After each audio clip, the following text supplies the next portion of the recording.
I guess that it can be a little bit like Muslim people who go to Mecca. You wish that at least once in your life you have to see Angkor Wat.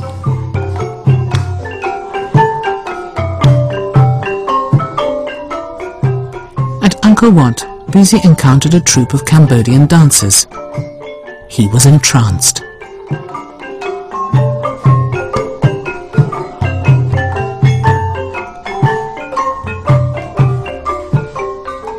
In Cambodia, dance was far more than entertainment.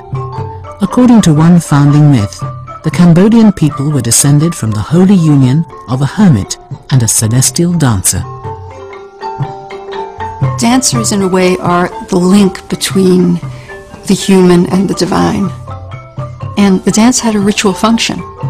For example, the Muni Mekhala dance is actually a rain dance. It's a battle between a storm demon and a sea nymph, a sea goddess.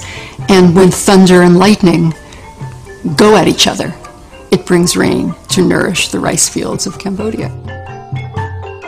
Buzy carried on to Phnom Penh, where he filmed the king's own personal troupe. This unique film shows the royal ballet in rehearsal.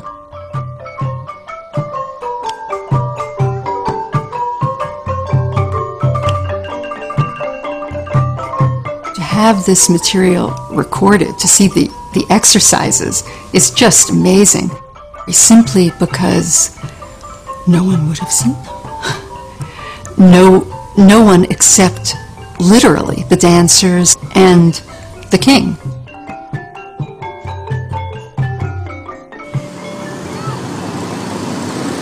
In the 1970s, during the murderous rule of the Khmer Rouge, 90% of the dancers in Cambodia's royal ballet were either killed or exiled. The carnage almost destroyed a tradition which had lasted hundreds of years. Tay is one of the few dancers to have survived the turmoil of the Khmer Rouge era.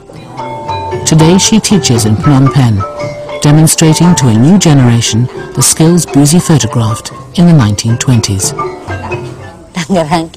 The training was very tough. The teacher was always hitting us, and they would pinch us and twist us in order to make us dance properly. You would spend the whole morning training to make your hands supple. They would get me to bend my fingers and then to do this and then to show this. The fingers curved like thorns on an orange tree. All the members of the royal ballet lived within the palace compound in the quarters of the king's harem. The royal family itself was directly involved in training the dancers. Princess Bhupa Devi, sister to the present King of Cambodia, was one of the most famous dancers of the 1960s.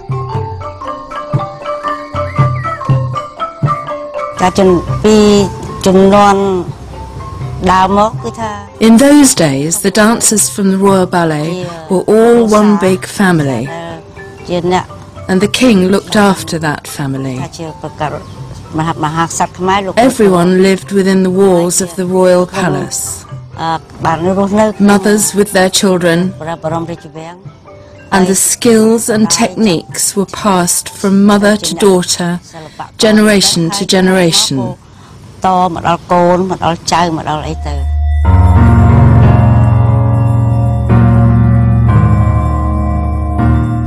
The costumes worn by the dancers were hugely elaborate. It was a performance in itself just to get into them. The corset had to be very tight. If it wasn't, it would be uncomfortable to dance it. A tight corset gave you a very straight back. If not, you would just slump. So the tighter the better, really. We didn't have zips or anything like that.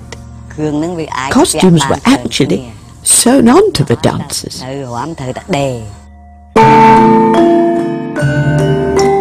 By the time Buzy shot this film, the Cambodian Royal Ballet was already famous in Europe. after their performance at a festival of colonial art in France. They got to Marseille and were just absolutely the knockout hit of the festival. They were performing indoors, and there were such riots of people trying to get in that they moved the performances outdoors, and they played for 30,000 people a night. There was a real appreciation that there could be true and brilliant art in one of these native places. The French made an even more extravagant attempt to bring the culture of Indochina to Europe when they built this replica of Angkor Wat in Paris in 1931. Millions of French people rushed to see the colonial exhibition, just to see Angkor Wat. You can still find old people who, when they talk about Cambodia, say, "I saw Angkor at the colonial exhibition in 1931. I visited Angkor."